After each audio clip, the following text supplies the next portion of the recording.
A good morning, good afternoon, and of course, good evening. Now, over the last few days, we've had some uncanny X-Men chat.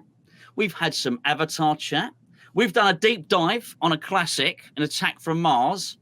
And then we've had some pinball restorations. So our quest to bring you everything pinball related, I think is going really well. But what we really needed, and I've got to say a massive thank you to Enzo for sorting this out, was an interview.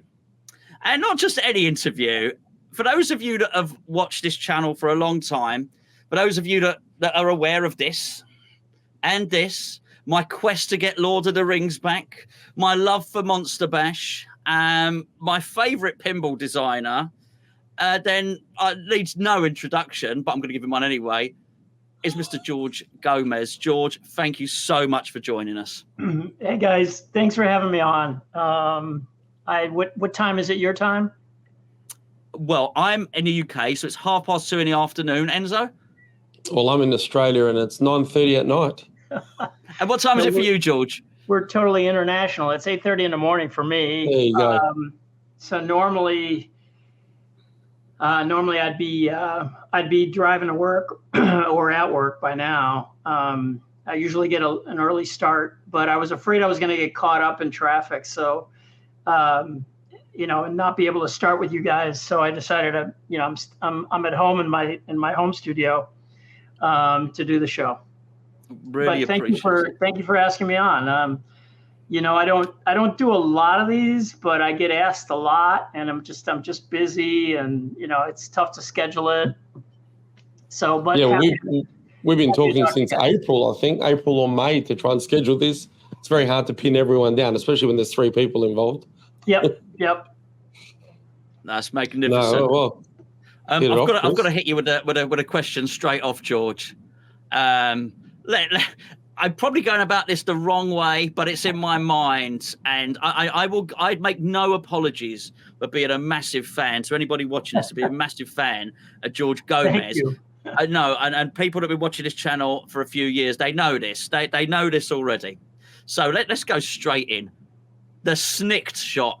The snicked shot. George, where did you get the most addictive and best shot in pinball from? Where did you get the inspiration from for the snicked shot? So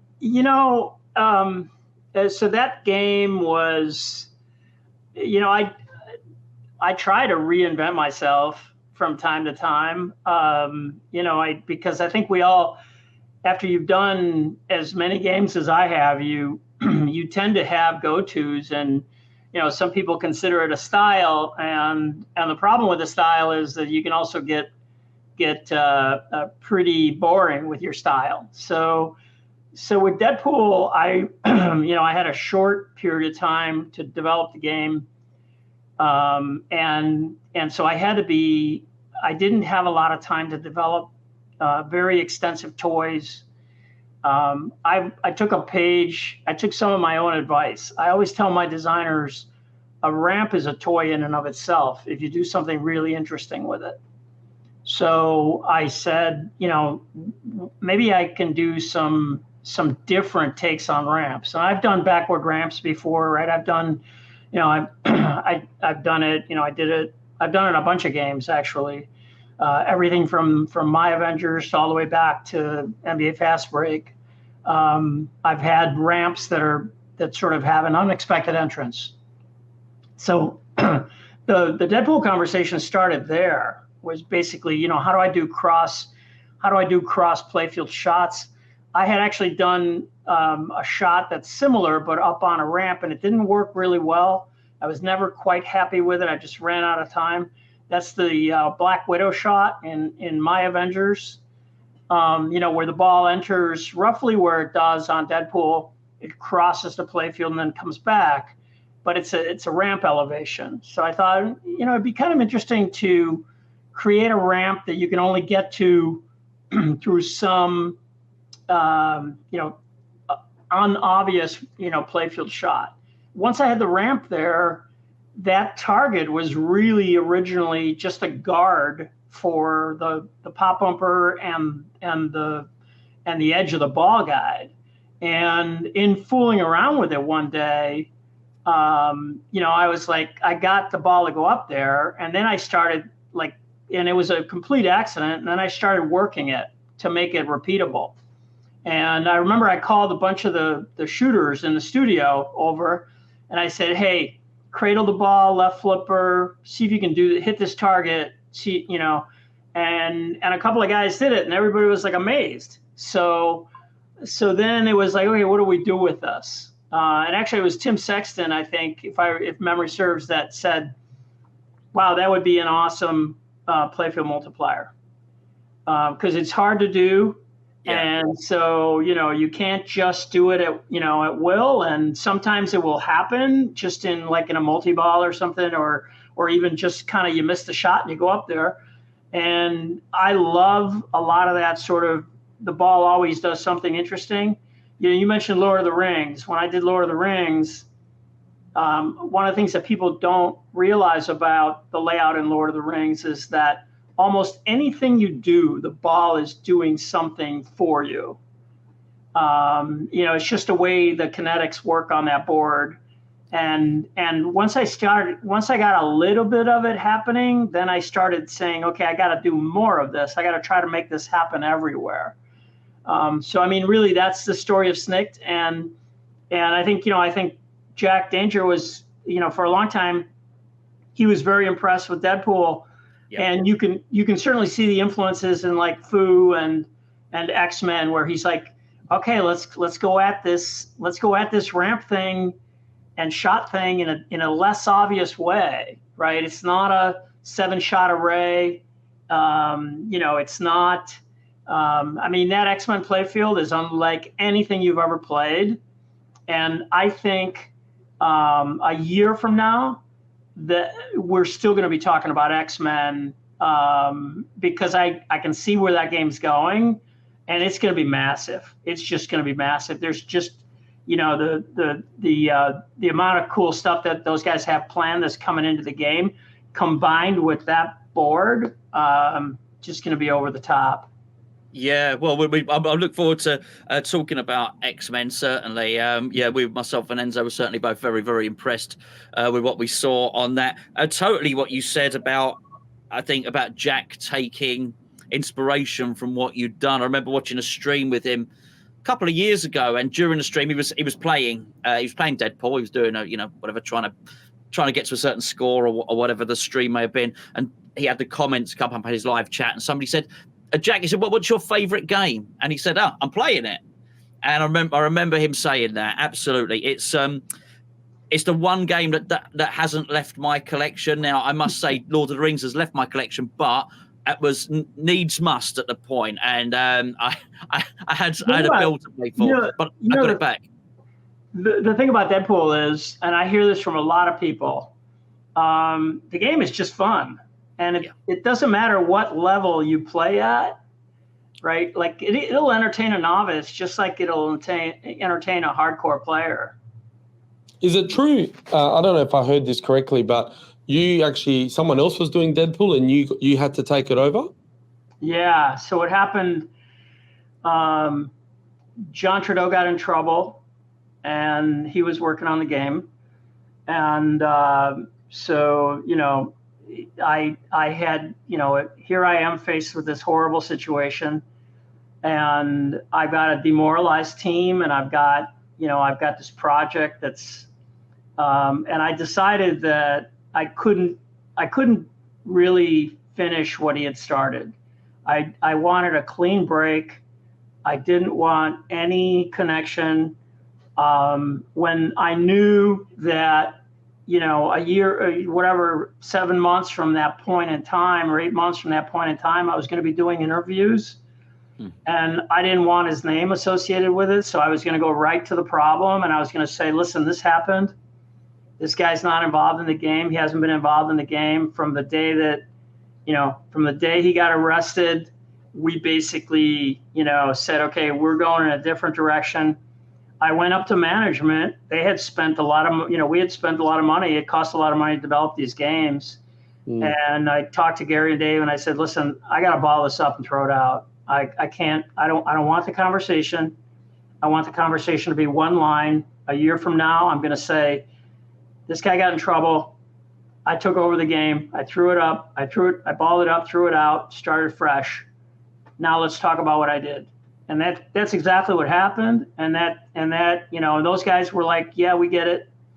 And so it was a matter of, it was a depressing time in the studio because of all of that. And I had to basically turn this team around, say, okay, guys, fresh start. Here we go. We're going to do something else. And that's what we did. So yes, it was a very compressed period of time. It was a very stressful period of time until we got into the rhythm of it, right? When a game starts to come together and things start to work, then it has a little bit of a positive snowball effect in the studio and the people that are working on the game, because everybody gets excited about, wow, did you see that? We could do that. We could do this. Why don't we do this? Why don't we do that? So there's a lot of energy. You make a few things, the magic to this is you make a few cool things happen, and all the rest of the cool things come from that. And so this never happens as a function of a conversation. You have to try things. You have to build things. You have to get your hands dirty. That's where the answers come from. The answers come from making things and doing things. They don't come from thinking. Thinking is great, but thinking's not going to, you're not coming up with the eureka amazing thing without trying some stuff. Yeah. Well, everything happens for a reason. Sorry, Enzo. Sorry. No, I said everything happens for a reason. Look where we are now. Yeah, I think so. And clearly your constrained amount of time maybe really just focused minds, and you just came up with this sort of genius concept. But on that, not talking about it, trying things and getting it to work, something like the katana ramp, for instance, where you hit the ball and it takes this weird sort of ball diversion and this crazy ball path. Did that take long to do? Because I'm imagining it, that maybe the first few times it doesn't quite make it up the ramp. You've got to sort of redesign that so the ball has enough momentum to get up there and get around and lock in the hilt of the sword. Right. So the return was fairly obvious because I did it I first did it in Lord of the Rings, right? Yes. The sword in Lord of the Rings, yes. The katana. And so I started with the katana, and I knew I had to get up to the katana. That cross shot took a tremendous amount of R&D, and I learned a lot. And there's the nuances of polishing something like that to be repeatable that is the work, right? That is a lot of the work. Just trying things, and there's a lot of things that were done to that shot to make sure that the ball continued to carry the energy it needed. Yeah. That that the energy transfers were accurate and correct and consistent. And that, a variety of different things affect you, right? Like dirt and, playfield angle and all that stuff. So working through all those iterations to try to make something that is like in the sweet spot over a course of different conditions, the guy that's playing for a while and his flippers are hot, the playfield's at a steep angle, the playfield hasn't been cleaned. There's challenges there. And then there's at the other end, there's challenges too, right? The guy that just fired up the game is flat. He's got too much energy, right? So I mean, it's a balance, and you just work it until you get to something. I tried a lot of things. If you own a Deadpool, every once in a while, take some WD-40 and wipe that ball guide and wipe the ramps. The stainless steel on the ramps, just put it on a paper towel and wipe them down. And that helps a lot, and just keep that lane clean. And, I think, you're golden. You're going to go up there routinely. Yeah. I mean, there's some shots in pinball. I mean, you've got such an archive of satisfying shots. It has to be said, but there's something about the skill shot. And even to this day, I'm not saying this because you're here. I say this stuff anyway. I call it the Gomez skill shot. I do that. You hold that left flipper down, and then you launch it, and you do the super skill shot, and then so you go round the orbit, then you hit the katana. There's nothing more satisfying. I'll tell you what I love, and this is really hard to do, but I do it every once in a while. almost by accident, is the orbit and then the ramp. Yeah. Right. Yeah. That, Yeah. Oh, it's incredible. You get 12,000 points for that or sort of something. Yeah. It's honestly, George, it's a triumph. We'll get onto your modern Stern stuff in a second, but I've waited too long to speak to you, so I apologize for that. Lord of the Rings. Well, we know Lord of the Rings is one of Chris's favorite games, and I've got it as well.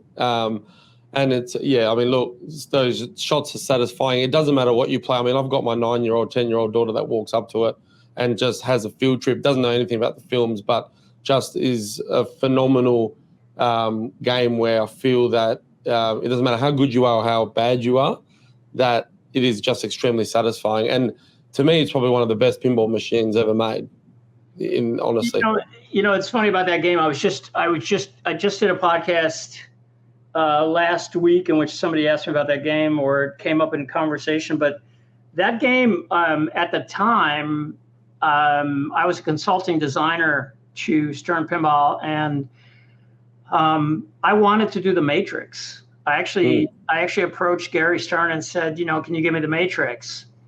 And he said to me, guys, I don't want to do the Matrix.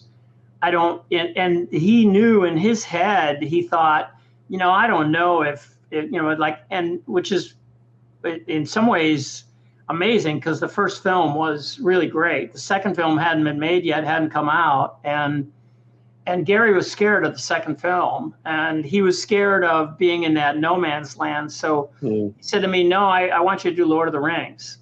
And so I was like, okay, Lord of the Rings. Yeah, I get it.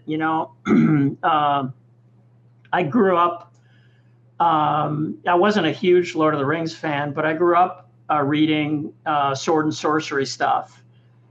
So I knew a lot. It's like, okay, I can look at this and I can tell you a lot about it just from that. And of course, I got into I started digging into it. And my partners on the game were absolute geeks about the fiction. So, Keith Johnson and Chris Granner were like, way into it. So, so I started down the path, and it's, it's one of those fictions. It's a theme where, you just turn the box upside down and all the stuff falls on the table, right? You got, I got swords and, monsters, and I mean, you got everything. You got heroes and so, wizards and spells and blah, blah, blah, and so you just kind of like, it's just a box of amazing stuff to work with. So I still have, somewhere in there, they gave me, the film company gave us DVDs, and they're watermarked. So it's like all the art, everything is watermarked, so that in case, that it got leaked or got let out or whatever, they were going to know it came from us. Well, I find that amazing. Is audio okay now? Yeah. Yeah, I find it amazing what you said there, because I was just assuming you had an encyclopedic knowledge of Lord of the Rings. So to have the other guys on there, you really did capture everything on there and made it to feed it into the rule set in what I would consider to be the best epic game that's been made. And Keith Johnson gets a lot of credit because he was thoroughly geeked out on it, and I've told this story many times, but I could never remember the name of the Balrog, and I just kept calling it the Big Red Fire Guy. Those guys would lose their minds with me. They're like, dude, that's the Balrog. And I'm like, yeah, whatever, the Big Red Fire Guy. So, yes, I mean, it was also a different time where, pinball was sort of, Gary was the only show in town, and we were trying to figure some things out. We didn't have a lot of, what's interesting about those games is that game, for as deep as it is, we didn't have we didn't have a really long schedule or anything like that, so, we did a lot in the time we had. And it turned out, sometimes stuff meshes and you can't entirely, you can plan it all you want, but, I'm blessed. I have I think I have a portfolio of games that, a lot of people are lucky to have one or two. I've got a lot, and of games that people still talk about. Yeah. And so I'm blessed. I've managed to work with some incredible talents. I've managed to let people be who they are in the context of my, it's my show. I may be the movie director, so to speak, but I've leveraged and extended and empowered the people that have worked with me to be to do their thing. Right now, I edit stuff, but I mean, it's like, I think I'm better for the, my success is somewhat, the fact that I've let a bunch of guys I worked with be who they are. Right. And so, everybody that works at, everybody likes to talk about the designer. It's a very heroic position, just like movie directors. Right. And so you say, but what about that cinematographer? What about that set designer? What about the guy that, stuntman. Yeah. I mean, it's just the sound guy, the composer, all these people. Right. So we have the same situation. And I've had some great partners over the years. And so, but it's like I was saying, Monster Bash, right? It's like you mentioned Monster Bash. Oh, I love it. Yeah.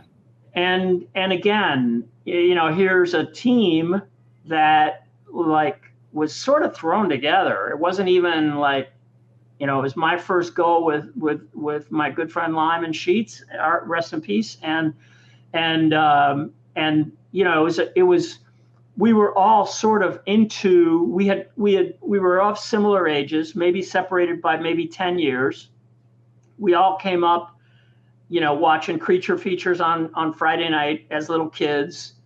And, Friday night was date night for my parents. And, I'm the oldest of 7. I was in charge of the house. They would order us a pizza and we watched whatever was on TV, because those were the times. Right. And so you watch bad black and white monster movies on creature features. Right. And Vince Pontarelli, the sound designer, had a similar experience growing up, and Lyman Sheets had a similar experience growing up, and Chris Shipman. And so, that team comes together and we start talking about, we're not going to make these monsters scary.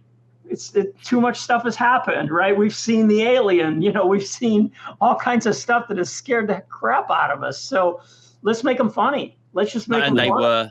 The call outs are amazing on that game. The Mummy, honestly, and it's an amazing game, George. It's a masterpiece, and I used to say they don't make them like this anymore, but then of course they did. They did a remake of it, but the Bride of Frankenstein ramp is one of the most satisfying shots. Just the way obviously it was a shot that I think very similar. Is it Legolas on Lord of the Rings? Thing is, it's just there's a beauty, the timing of it. From the moment you hit it to the way it gets enough momentum to come back down the wire form and back onto the flipper. Before we move on, George, please tell me a little story, if you can, about those automated flipper shots that you get. Yeah, so that was really all Lyman, meaning that, I supported it because I had to give him the hardware to pull it off. But, he said to me, he goes, I want to take Thing flips from Addams Family. I want to take it to another level. And so I was, and honestly, I got to tell you, he must have spent a third of the engineering development time, his own time, and he burned a bunch of my time just working on that feature, because it was a thing he wanted to do. He was very impressed. He was always very impressed by the guy that was our boss at the time, Larry DeMar. Larry DeMar, one of the greats of pinball. Larry was Pat Lawler's partner on a lot of games. A lot of Pat's big games, including Addams Family and Funhouse and Twilight Zone, etc. And Larry, of course, is one of those guys that, no matter what he's tackled, he's been successful at. So he was Eugene Jarvis's partner on all the big video games, from the early 80s that those two guys did, Robotron, Defender, Stargate, all that stuff, right? So Larry was no slouch, right? And so Larry was running the group when we were doing those games. Lyman was very impressed by Larry and very impressed by what Larry had done with Thing Flips. And so Lyman wanted to take it to another level.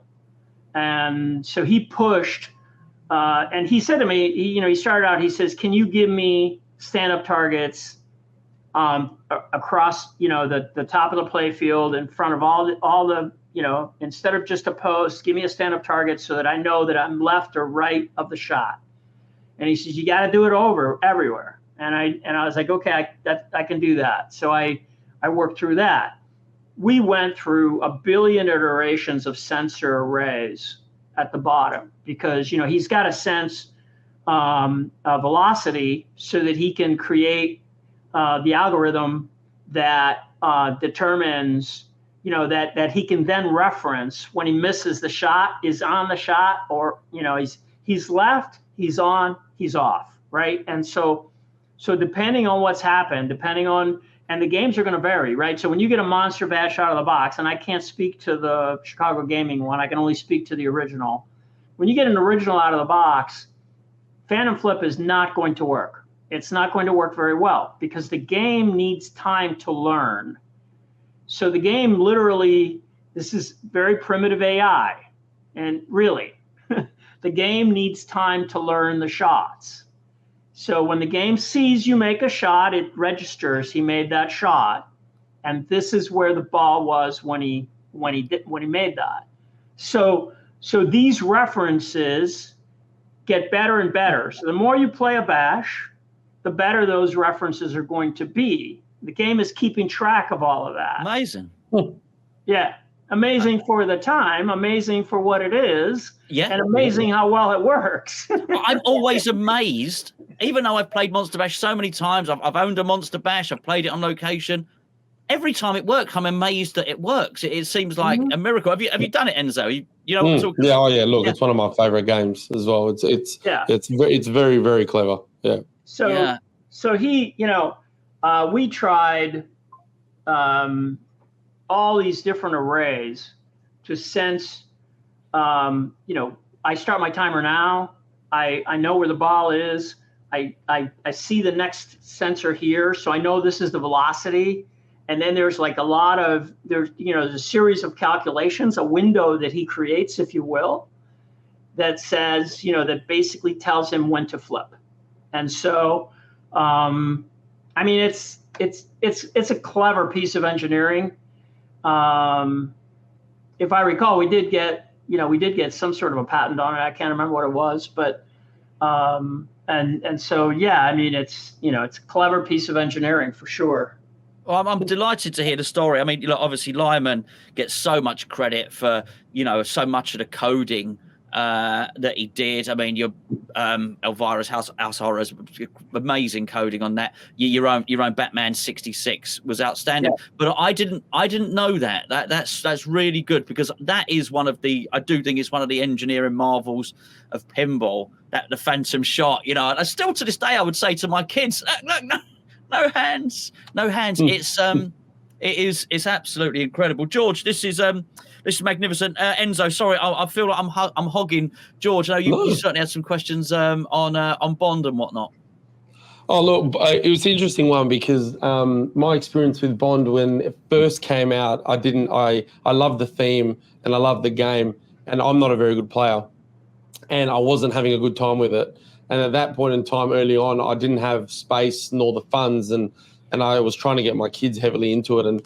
and I had to move it on for a bit, and we bought Elvira in actually for the time being. And then eventually 6 months later, my friend Ash said, you need to get it back. I think you'll enjoy it. In my opinion, it's the best Stern game ever made. And wow. sure enough, I said to Ash, I said, all right. Well, and Ash is he lives and breathes it. And sure enough, I got Bond, got it back, and it was a completely different experience. And I have to say, it's probably one of the best Stern games ever made. So, thank you. I'll again, just like all my other projects, my partners in that game, Lonnie and Mike, should get a lot of credit. But I mean, look, that playfield. Once again, I was trying very hard to, reinvent myself, if you will, right? So it was a fiction that was near and dear to my heart. So I knew it really well. And I thought that, I didn't have to read anything about it. I knew everything. And I'd seen those films like a million times. So from that standpoint, it was absolutely a labor of love for me. I knew what to do with all the stuff right away. And again, a short period of time. Another designer had been working on it. He left the company. I said, I'm not finishing what he did. I'm starting over. I started over. A lot of pressure. So I burned through the engineering team. I think the mechanical engineers, I think everybody did something because we were just so tight on time and I had so much to do. But we had some huge licensing challenges, and it's a very first of all, it's a storied brand. And I mean, it's a brand almost unlike any other. And with that come a lot of constraints and a vision of what can and can't happen. And so I had to operate inside of those parameters, and it was very difficult because it was the concept of a pinball machine. If you think about it, a pinball machine is probably one of the most complex things that anyone licenses. It's not like a coffee cup. You don't put a logo on it. It's not like, it's not even like a video game. It's more complex than a video game because you have the sort of the three-dimensional elements, art on many different substrates. Some of it is backlit, some of it is not. You have, sculptural things, and you have this sort of, the concept of pinball in and of itself is sort of once removed. You're operating inside the medium of the theme, but really how is that represented? It's represented with a ball that you control. You control the trajectory of the ball as best you can with elements of gravity influencing what's going on, and the designer's architecture influencing all of that stuff. And so when you have a conversation with a licensor and you say, you're going to have to approve this and this and this and this, speech call outs and sound effects and music, and licensor says, it's a pinball machine. Why do you need all that? Well, it's a pinball machine in 2024. It needs all of this because the feedback elements of the game are such that, this is the expectation. And by the way, the success of pinball in 2024 is because it's unlike any other piece of entertainment in your life. Everything else revolves around the screen. In our world, the screen is peripheral, right? The game is under the glass.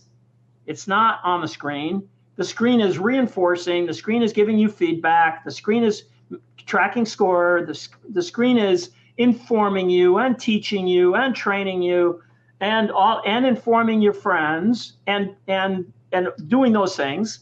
But the reality is that the game is under the glass. So now, I've had licensor conversations with a myriad of licensors. The Stern Pinball licensing portfolio is the blue chip portfolio in the world because nobody has done the breadth of licensing that we have, right? Led Zeppelin, AC/DC, Aerosmith. We're just talking the bands, right? The Foo Fighters, right? Marvel properties, Universal properties, Lucas properties, you name it. Who can say to anybody, I've got that brand array in my portfolio? Nobody can. And so I have a lot of experience. The company has a lot of experience with how to do this. And yet every once in a while, you run into one that's really difficult for a variety of reasons. And so Bond was tough to get to the point, where we needed to be. And you know what, I have nothing but respect for the brand. I want the brand to be legit. As a matter of fact, there's a couple of things that that are in, if I had more time, I would have fought. But but the reality is I'm happy that the game has gotten the response it's gotten. When we left, we had a whole whammy, the Queen's death landed right on top of our debut in London. Yeah, it did. And we had to pull the games off the floor. At the request of the licensor, respect for the fact that it's a British brand in essence, and so all of that, and so it was there were a lot of challenges. I knew we were going to get the game to a place. I always know we're going to get the game. The audience, if you don't know this, we don't abandon anything.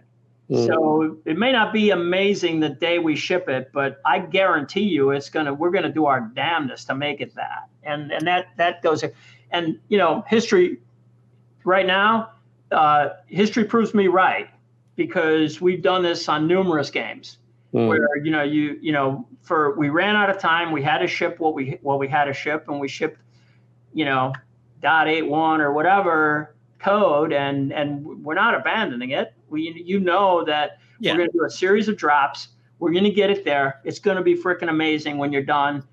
And that's look, I operate in the realities of manufacturing with a finite amount of resources. I can't just say we will make no wine before it's time. Impossible.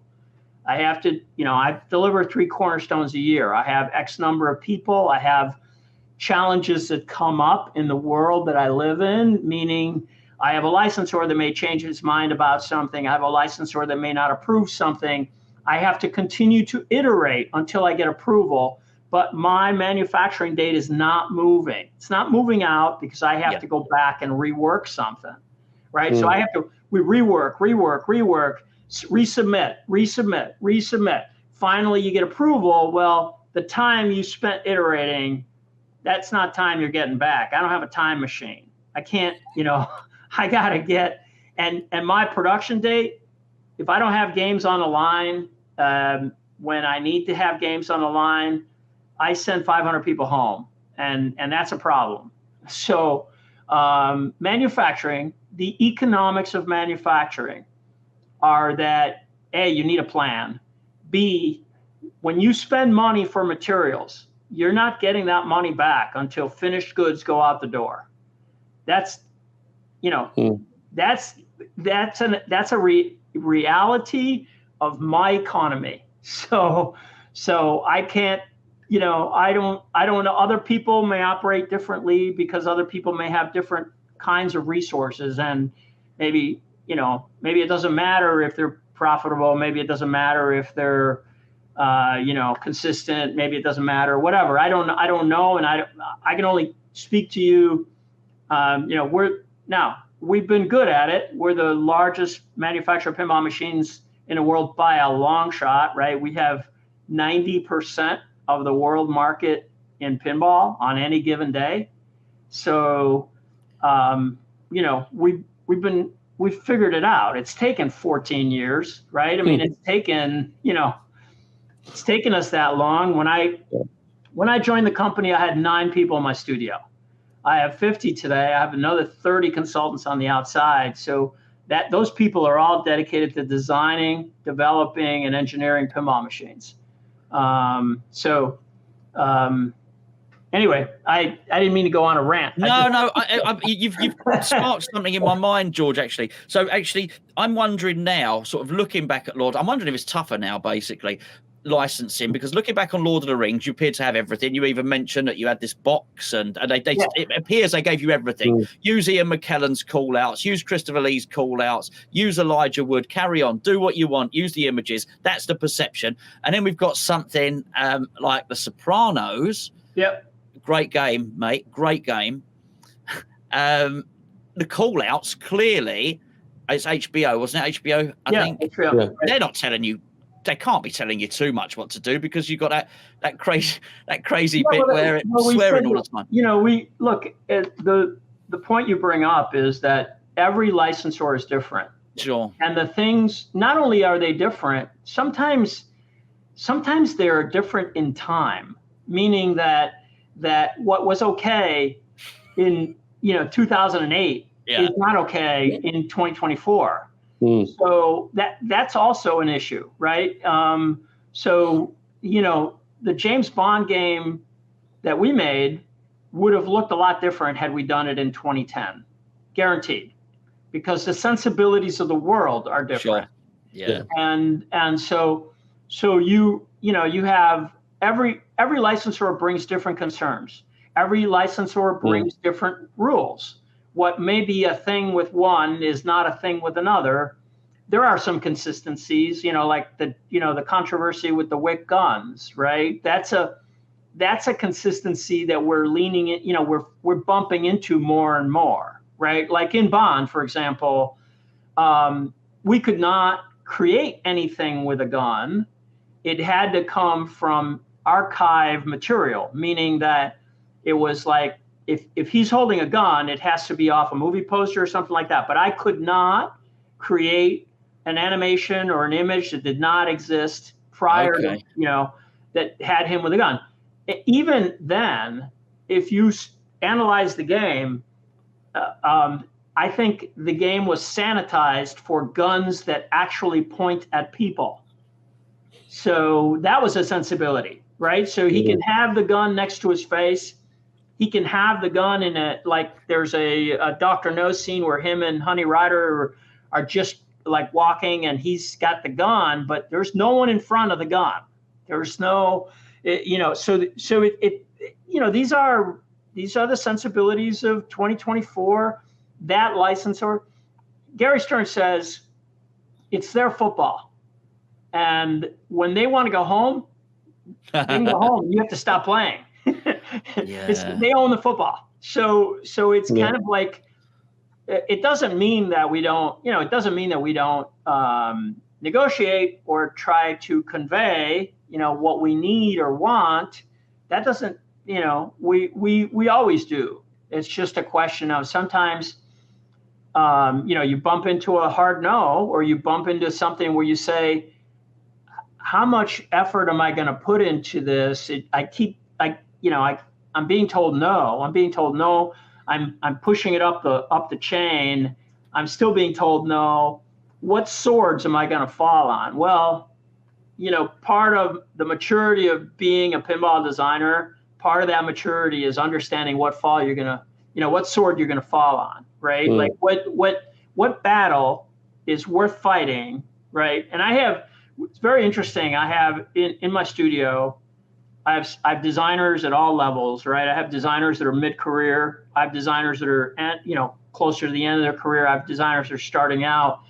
And I try to teach them that, this is an element of maturity, right? To understand the realities of the sandbox that you work in, right? You have to bring this to bear. You can't, it's okay to blue sky. It's okay to dream. It's okay to reach. But at some point in time, that stuff, as it becomes real, you have to accept, you have to evolve the stuff that's going to work, because it doesn't do you any good to get to something that is a pipe dream or that burns time and money and doesn't turn into something, right? So I think it's a maturity that I've learned the hard way over the course of, I don't know what I've designed, 20 pinball machines or something. I lost track, but I'm really fortunate. I started my career in working on coin-operated video games. I spent about 7 years in Midway Games. I spent another 5 years to invent as a toy inventor at a consulting firm that invented toys and sold them to all the major toy companies. I spent some time making novelty games, like, ticket spitter kind of games for little kids, and strange stuff that was electromechanical, that kind of thing. I went to design pinball machines at Williams. I came out of Williams, and during that time, I was offered a position running an Xbox and PlayStation development team. That's a completely different animal. It was during that time, by the way, that I designed those games as a consultant. Games like The Dark Knight, Sopranos, Playboy, and Lord of the Rings all happened when I had a full-time job at Midway Games. I was running an Xbox and PlayStation team, and on weekends I was doing stuff for Gary. And then eventually Gary said, come and run product development when they were, sort of the rise of the Phoenix out of the ashes of 08, of the crash of 08, right? So why do I tell you this story? The arc of my career is what informs and allows me to be in the seat I'm in today, right? It's like all of those experiences, every experience you go through as a designer, you learn different things, you learn different sensibilities, right? Managing a 75-person software team for an Xbox PlayStation game is a hell of a lot different than managing, a 7-person effort in 1984, right? So you learn things all the way along, and you apply those things to what you do. So I'm really blessed to have had all those experiences, because it's the only way I can do what I do effectively, right? It's like, because I have these points of reference throughout, my history about these things, right? So that with those points of reference come lots of failures, right? You guys only hear and see the successes, but you can't have anywhere near that level of success without also like screwing up a bunch of times and learning some hard lessons about, like, the maturity I talk about comes from, oh man, I can't believe I went down this, blind alley. I chased that for 2 months and turned out to be nothing, so, yeah. Right. Well, I think it probably shows in your games, though, the varied experience of toy design, of arcade games, and then latterly the Xbox stuff. I think one thing I've always said about your games is you've always maintained, remembered that this pinball machine is a game that's meant to be entertaining, and I think you've always achieved that. You've always managed to capture the moment, which I think is, I'm not talking about a pinball moment, I'm talking about capture your attention, because it is ever more difficult, because you're fighting with everything now, be it Netflix or mobile phones, and I think you've done a great job. Enzo, I know you wanted to speak about Uncanny X-Men and what is something else? It was something else as well, and Cider Connected. Well, yeah, I mean, obviously everyone's talking about Uncanny X-Men, and the fact that when that 5-minute trailer dropped, which was the first time we saw it, the world went crazy, and we kind of was like, this is now a new dawn. This is where everything changes. And, I think we all put everyone on a pedestal for those 8-9 days. And the stream was a little bit, I copped a lot of flack for defending the stream, and we had to delete a few comments. But Right. So go ahead. I don't. No, I was just saying, I don't want to anticipate your question. No. For me, what it was that what we saw in the stream, and especially the last 20 minutes, which I told everyone in our last video, go watch the last 20 minutes, is you see as one hell of a game. And for Gary Stern to say, holy shit, and, and the way that it's been taken by a lot of the community who have managed to play it in the last few days. I do a few things with Don's pinball podcast as well, and he can't stop talking about the game. I mean, look, it's a special game.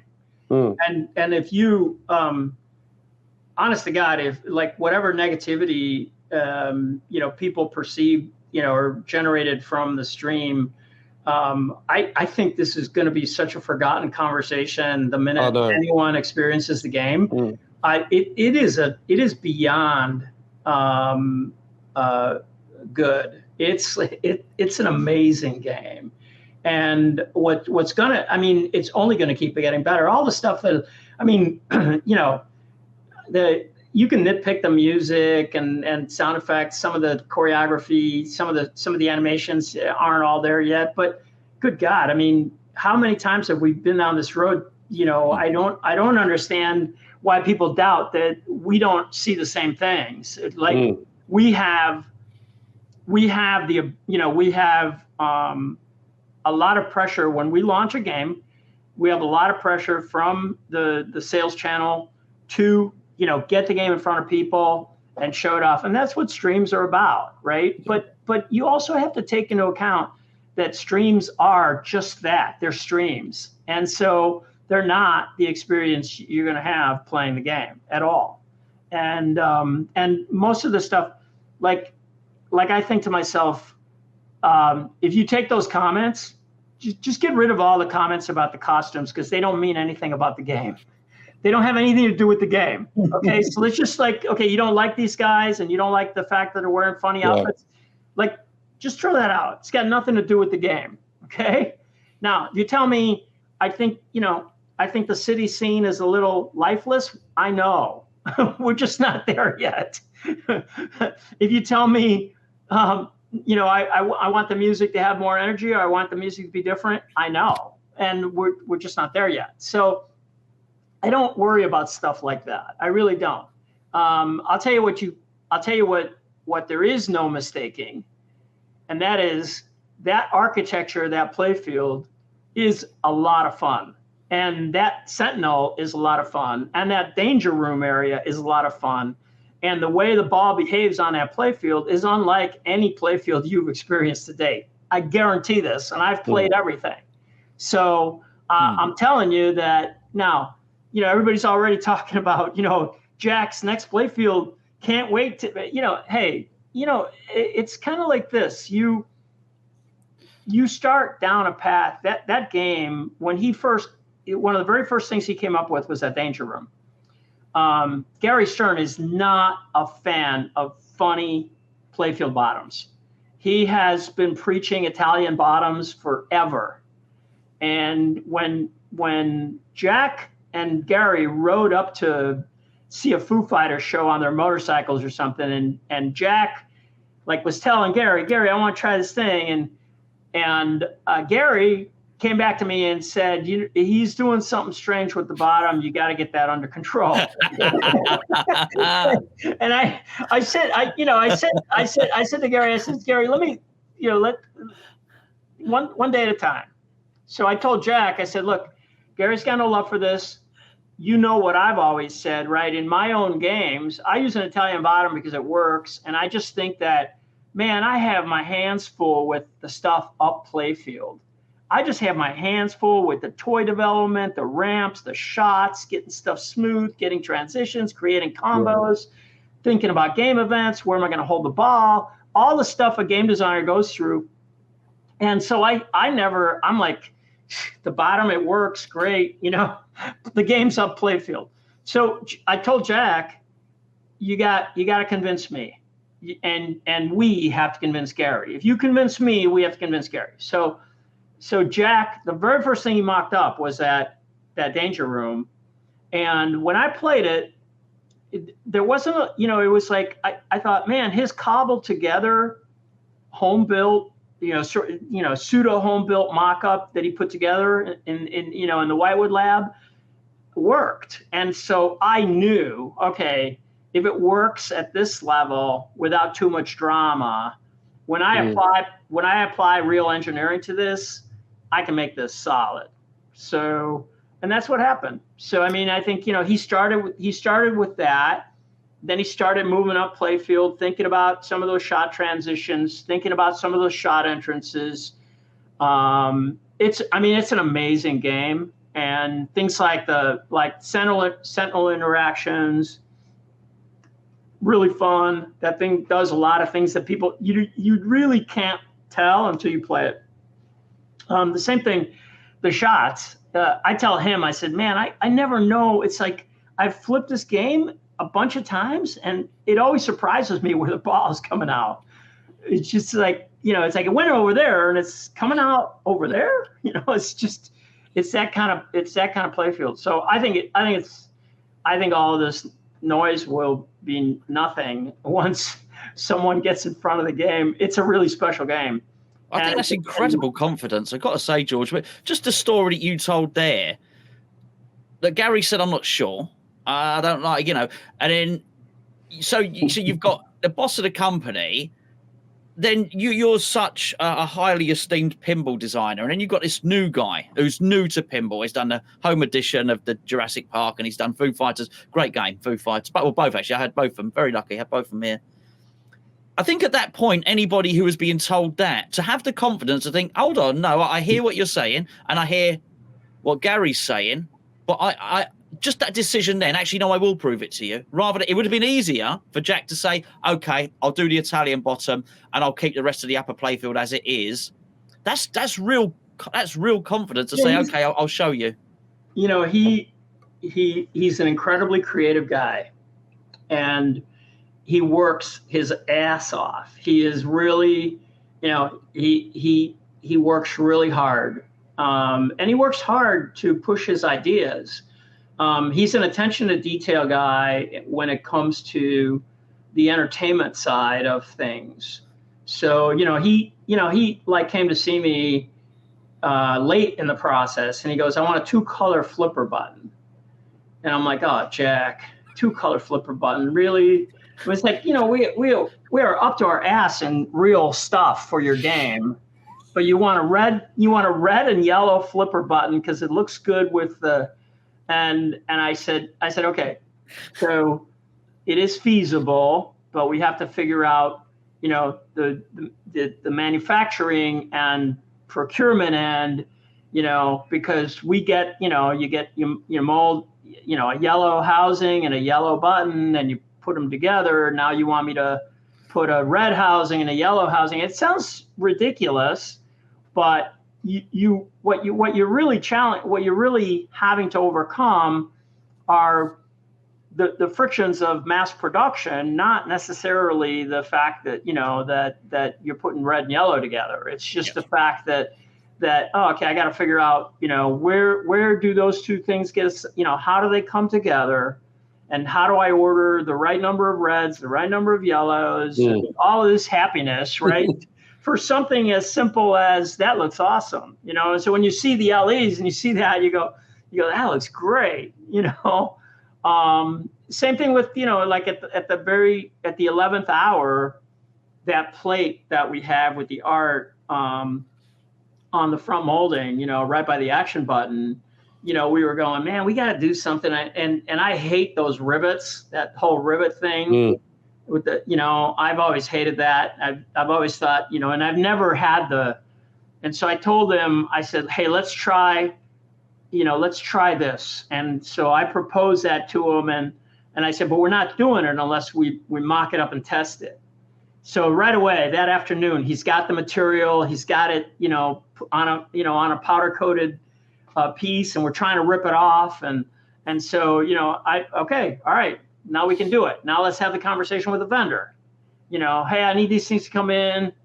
This adhesive, die cut, art second surface.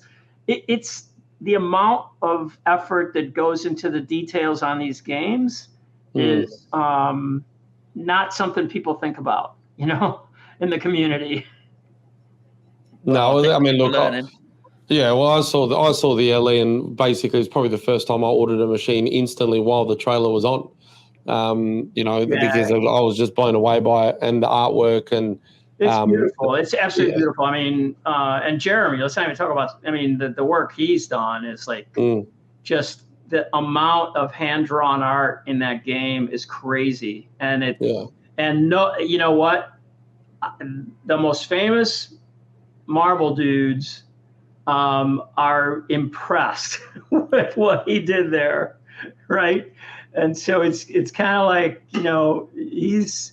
he's for all intents and purposes, he's at that caliber. He is just is. Look, I know you're a bit short on time, but I just wanted to talk about Insider Connect, because one of the things you touched on before was the challenges of getting pinball in front of more people and, appealing to new generations. And my daughter, she's not, 10 years old and loves the idea of scanning. And if she can't scan in, she has an aneurysm and has a panic attack. And it's addictive, right? It's very addictive. And I was saying recently on a stream I did with Don, and I've mentioned it with Chris as well, is that I see Insider Connect as a thing where I'd like to one day be able to jump on my Deadpool and connect it to Chris's Deadpool and play against him. Yep. Because obviously I know with new Cornerstone titles coming out, things that are, being rumored to come out, I'd love to be able to play with some random in Japan, against each other, because that game is I want to chase his character, and taking online gameplay, things like Fortnite and all these PlayStation games where everyone's playing online, is where I think we're at. And I think Insider Connect has so much more power, which I'm assuming maybe that's why Spike 3 will be important for Insider Connect. Yeah.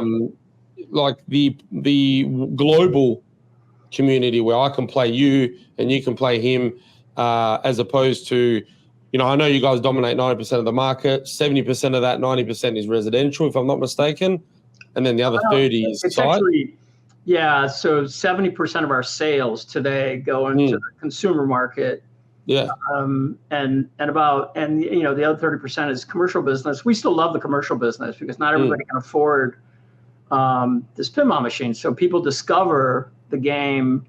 When you're in your 20s, you can't afford to put one of these in your house. You can buy a used one maybe, or if you really stretch, So we love the commercial market. We want the commercial market to be as successful as it can be. And part of Insider Connect, look, so let's talk about Insider Connected. So I was running that Xbox, PlayStation video game team when Xbox Live came to be. So you can understand, the connection is clear, right? I had to take my video game, which was a basketball game, and be a licensed basketball game, and players in one state could play players in another state or, in another city, et cetera. So I watched Xbox Live come and PlayStation Network come to be. And I had to participate from the standpoint that my products had to exist in that environment. So clearly it was a huge influence on me. And when it came time to connect the pinball machines, I said, I want to connect the pinball machines in a way that is meaningful to the pinball machines and it's appropriate to the pinball machines. I'm not going to adopt things that don't make sense in the world. They may make sense in the Xbox, PlayStation world. They may not make sense in the video game or in the pinball world. But things that do, I'm going to exploit, and I'm going to tune them for pinball. And so the beauty of Insider Connected is my vision was, look, I want operator-facing stuff that is driving play to locations. When we run a quest and you don't have a John Wick in your house, guess what? You're going to go find a John Wick on the street. I've just driven you to that location. You have just added revenue to that location, right? So every time every time I run a quest, the majority of people will not have all these games in their collection. There are a few guys that, clearly, there are guys with 30, 40, 50 pinball machines in their house. And that guy, if he's a Stern fan, he's probably got whatever, and he's not going anywhere, right? But I want to drive play to locations, increase their revenues. That's why we introduced leaderboards and held them there. Eventually they will come into the home. But Insider Connected is about expanding the universe of pinball. Little kids, right? I have data that says little kids play for achievements. They don't care about score. They just like the cool badge. Your daughter, 100%. Right? They just like the cool badge. Yep. They scan in. I did a thing. I started a little Deadpool. I got my little Deadpool badge. That's the stuff, right? That the world they came up in doesn't know any different. So all I've done is I've made the pinball relatable to an audience that didn't previously relate to it. So Insider is when this is all said and done, like many, many years from now, when I'm retired and gone, one of the most, I hope that when someone analyzes my career, they think of one of the most transformational things that I brought to pinball was Insider Connected. And I'm proud of the work. I'm proud of what and where we're going is a lot of what you've described, right? Mm. So we're doing a lot of things. Spike 3 is essentially more power, more everything, better everything. Still going to look. It's still in a lot of ways, it's still evolutionary, meaning a lot of it is going to look very familiar to you. It's going to have a lot of cool things that people have been asking for, that we want, that more power, better visuals, et cetera, et cetera. So it's a new platform, and yeah, it'll be able to do more stuff. But I think that my only regret about Insider Connected right now is I wish I had a development team that was like enormous, so that I could get all this stuff done and to market immediately. Because it's like we have to pick our battles, right? We have to say, this is, we're getting a lot of demand for this, or we're getting, we're hearing about this, and operators want more insight into performance of the games. Operators want different ability to run their own quests, all these different things. So if we're working on that stuff, initially my vision was, it doesn't matter if I have a great operator dashboard, back end system, all that stuff. That means nothing. What I need players. I need people to be engaged. I need people, that call me up and say, I cannot believe I just had an amazing game and I forgot to log in. Yeah. Right. So I need player engagement. And so the first couple of years, no surprise, have been about getting more people engaged with Insider Connected, more people scanning, more people working it.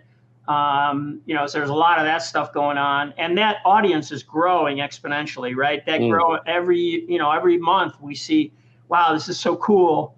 More people are playing. We know how they're playing. We know a lot of where they're getting in games and how they're doing.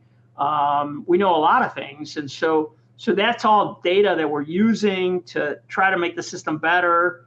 To sort of, it affects how we, what decisions sometimes we make in our business, right? Because Insider Connected has affected every element. It's an ecosystem. It's touched every element. The amount of information coming back about, when games are busy, how they're busy, how a game in Portland behaves differently than a game in New York. All these different things we're learning. We're parsing that information. We're taking it back.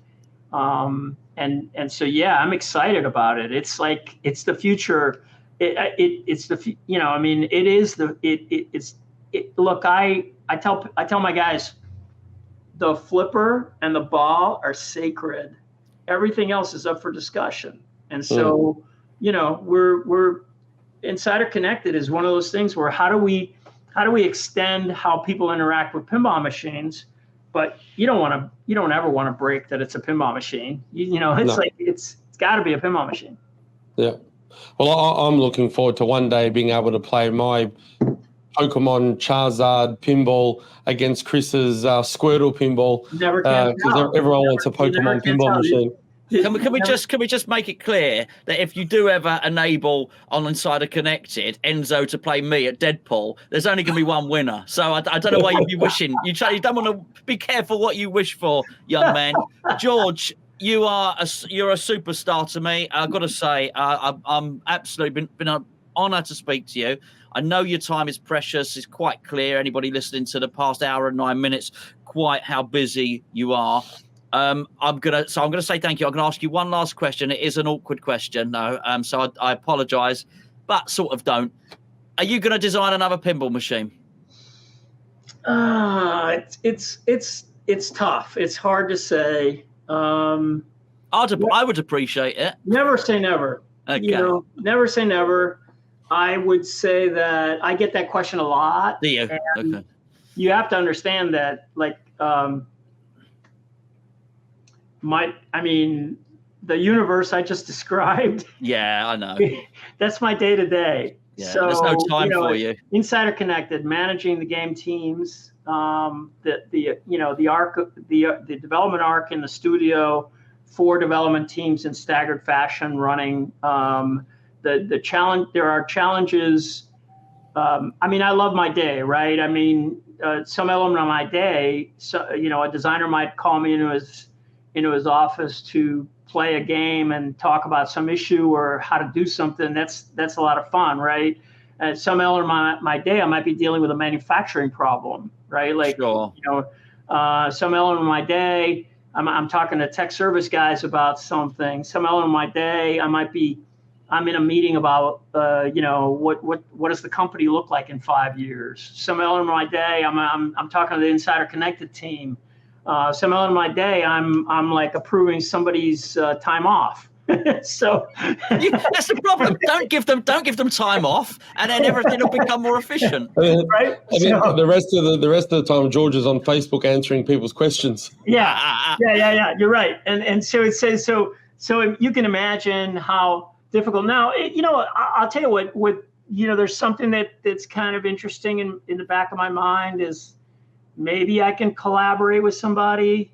Maybe there's a collaboration that can happen with another designer that's in the seat. I don't know. My days are pretty full, and when I've taken on these projects, Deadpool and Bond, they damn near kill you because you just sure. you got all that other stuff doesn't go away. It's just like I'm not sure you do. It's a good thing I don't have kids. My girlfriend lives, I live in Chicago. My girlfriend up until recently lived in New York City, so we don't see each other that often, and so that's a good thing from the standpoint that on a weekend I laid Bond out on a weekend. I did a lot of the toy development happened on a weekend because on a week, there's a line of people outside my office that want to talk about something. So I think, George, maybe there's a spare weekend. You and Keith get together. Blade. George Gomez, Keith Elwin, Blade. Oh, yeah. You can have that one on me. The licensing might be difficult. Guy doesn't need my help. That guy doesn't need my help at all. It's funny, they all, and I really appreciate this. I think it's, it's something I really enjoy. They all do come in and ask, like, hey, what do you think about this? And we talk about stuff, and I really enjoy that. That's like one of the most, that's one of the favorite parts of my job is Jack or Keith or Borgie or, Brian, hey, come into my room and flip this thing. What do you think? And so that's a lot of fun. Those conversations are great. That's like what it's supposed to be. So did you play John Wick and has it kicked your ass? Because it's kicking my ass all the time. Fast. It's so fast. Like I used to have a reputation back when I did Johnny Mnemonic. Everybody was like, man, what is up with the speeds on Johnny Mnemonic, right? Because the ball appears to be going. I think Elliot is like, I think if we put speedometers on, we put traffic measurement devices on his game. I think his ball's, the ball on his playfield is moving way faster than it was on a Johnny. I don't know. I think that game is so fast. Games in the ball's in your face. I love the way that game shoots. I helped them with the car. I sculpted that car because they got jammed up, and there was so I've become the car designer internally because I'm a car guy and I like to do it. And we always have with the cars, we always have the licensing issue where we almost never get the car as part of the, even on Bond, we had to buy a separate, Aston Martin license. Oh. And Aston Martin had to approve the car. We didn't get I'll tell you a Bond story. The approvals guy at Aston Martin said to me one day, I think you got to tighten up the shut lines on the roof panel. And I said to this guy, the car's like this big. Like, I'll do my damnedest, but a pinball's got to come out. A pinball's coming out of it. Tighten up the shut lines. I'm like, like you're used to talking to your designers, right? So, but so one of the challenges with the cars is that in Wick, I mean, across the span of the films, he's used 4 cars, right? I personally own a 69 Mach 1. So I said to him, I'd love nothing more than put a 69 Mach 1 in the thing just because I own one. And so he and everybody's like, no, we got to license that. And it was like, okay, but in the last movie, he's got an old Plymouth Cuda. Okay, it was like, we're not going to license the Barracuda and the Mustang. And, there's another one, he's got a Chevelle. And so I'm like, which car are we doing? So he's like, well, we got to do a generic car with it feels like an American muscle car, but doesn't necessarily look like any one of those. And the legal guys are, so I don't know if you guys are aware of the phrase trade dress, but trade dress is the notion that when you look at a Jeep grill, you've seen Jeep grills so many times in your life that that's a Jeep grill. Yeah. Doesn't need to say Jeep, right? So the same thing with a guitar body, same thing with lots of things, a Coca-Cola bottle. So those forms are considered that brand's trade dress. So when you create something, another bottle for soda, that bottle for soda that you create cannot resemble the Coca-Cola trade dress. So whatever you do, lawyers will look at and they will say, yes, you're free and clear. You do not resemble Coca-Cola trade dress. So that's the reason that there isn't, we didn't license a Jeep for Jurassic Park. And Keith came to see me and said, can you make me a truck? Yeah, I'll make you a truck. And it has to be a generic looking truck that can't resemble something. So I spent a week studying American pickup trucks and saying, okay, how do I not make something look like an F-150 or, a GMC, so it's like, so I went through that exercise. I put it in front of the lawyers, 3D models, lawyers signed off on it. Yes, you've avoided infringing on trade dress. Great. Did the same thing with Wick, right?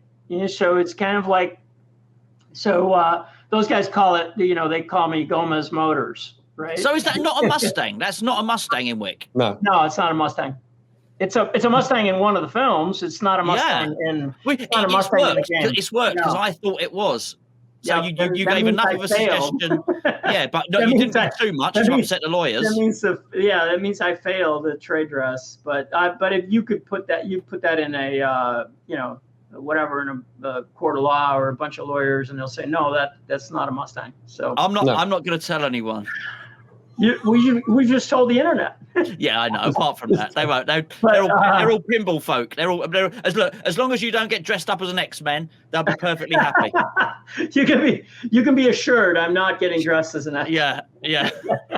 Right. George, so, thank you. Yeah. So anyway, it was a lot of fun. I do stuff like that. That was another weekend thing, like, hey, I'm going to model a car this weekend and see what it looks like. So, well, we're all very grateful. We certainly are. George, you've been so generous with your time. Really, that's a very generous hour you've given us there, my friend. Thanks. Thanks for everything you've done to pinball. I'm lucky. I've got 2 of your games here. I've got another one coming soon as well. So I just want to, thank you. And Enzo, thank you for lining up this interview. I've got to thank you as well, my friend. No, thank you. It's interesting because Enzo, you and I have been talking and for a while, right? And since April. Yeah, and Michael at AMD said to me, you got to talk to this guy. And so, but I get approached so many times, I just didn't make the connection. So, That's so then, so Michael kindly sends an introduction email to Enzo and me, and then Enzo says to me, "We've been chatting on." Like, oh, how embarrassing! I didn't like, Man, you're a busy man. Michael is very welcome to send more introduction emails because Jack can come and join us. We'll be very nice to him as well. So yeah. I'd like to talk to Elliot about John Wick one day. That's whenever for sure. you guys want. Those interviews are easy to set up. Thank you. And I'd love to have those guys, have the community have a face to the designers. I think that, look, I think it sometimes I'm taken aback by the amount of negativity that spills over into the online in relative to hobby, and I think one of the things that can happen that can only help life is when we put a face to these people, and you understand that there's a human there, and that human has emotions, and he's poured some element of his energy and time and love into this thing.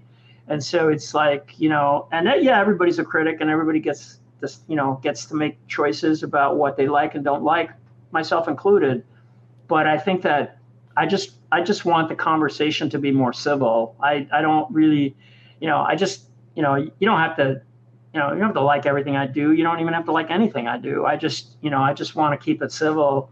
And I want people to understand that these are humans, and they come with all the stuff, right? The good, the bad, the mistakes, the the amazing stuff too. So pinball's about having fun. That's the thing. So George, look, thank you very much, mate. I know you've given us more than what the time was allocated. I really appreciate Pleasure. it. I'm sure we'll speak again in the future. Anytime. And it doesn't have to be a big show. If you have a question about something, reach out. Okay. Thank you. Thank you so much, everybody. Pinball legend George Gomez.